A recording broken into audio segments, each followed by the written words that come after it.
اگر میخواهیم نگاه ما نسبت به مسئله زن نگاه سالم و منطقی و دقیقی باشه، شرط اولش اینه که از این حرفایی که غربی ها در مورد زن میزنن، در مورد اشتغال، در مورد مدیریت، در مورد نمیدونم برابری جنسی، ذهنمون از اینا باید به کلی تخلیه کنیم.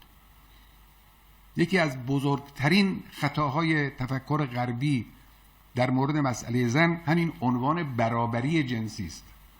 عدالت یک حق است، برابری گاهی حق است گاهی باطل است.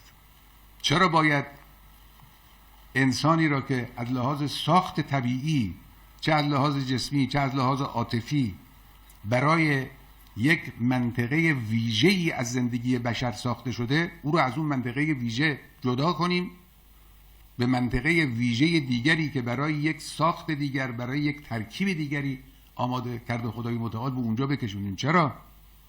این چه منطق عقلایی داره؟ این چه دلسوزی توش هست؟ چرا باید کاری که مردانه است به زن داده بشه؟ این چه افتخاری است برای زن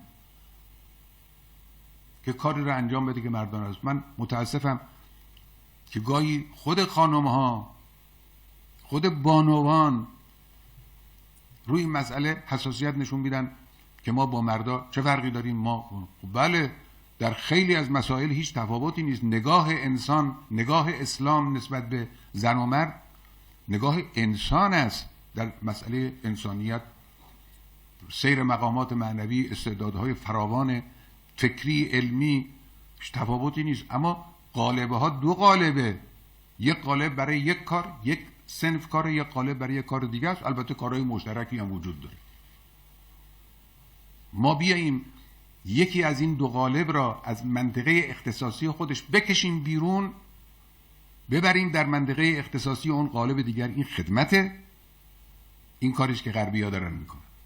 این به خیلی از این کنوانسیون های بین المللی و جهانیشون ناظر به همین مسائل.